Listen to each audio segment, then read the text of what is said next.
ଆଜ୍ଞା ମାନେ ଜୁହାର ମୁଇଁ ରମେଶ କହୁଛେ ଯେ ପିଏମ୍ କିଷାନ ଯୋଜନାରେ ଯେତେ ବି ହିତାଧିକାରୀ ଅଛନ୍ ସବୁ ଚାଷୀ ଭାଇମାନେ ପଇସା ପାଇବାର୍ ଲାଗି ଯାଉଛନ୍ ଆଉ ସେଟା ବି ଦିନେ ଦୁଇ ଦିନ ଭିତରେ ପଇସାଟା ପାଇବେ ବୋଲି ଆଶା କରାଯାଉଛେ।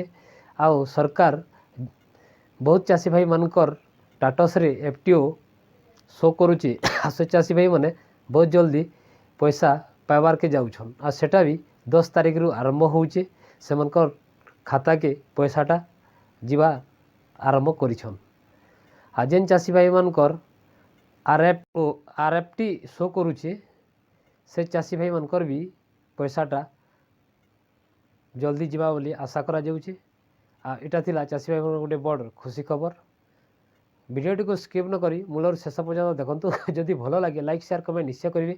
ତା ସହିତ ଆମ ଚ୍ୟାନେଲ୍ ନୂଆ ଆସିଥିଲେ ପ୍ରତ୍ୟେକ ଭିଡ଼ିଓ ଆପଣ ପ୍ରଥମେ ପାଇବେ ଚ୍ୟାନେଲକୁ ସବସ୍କ୍ରାଇବ୍ କରି ଅଲ୍ ବେଲ୍ ଆଇକନ୍ ପ୍ରେସ୍ କରିନେବେ। ଜୟ ହିନ୍ଦ, ବନ୍ଦେ ମାତରମ୍।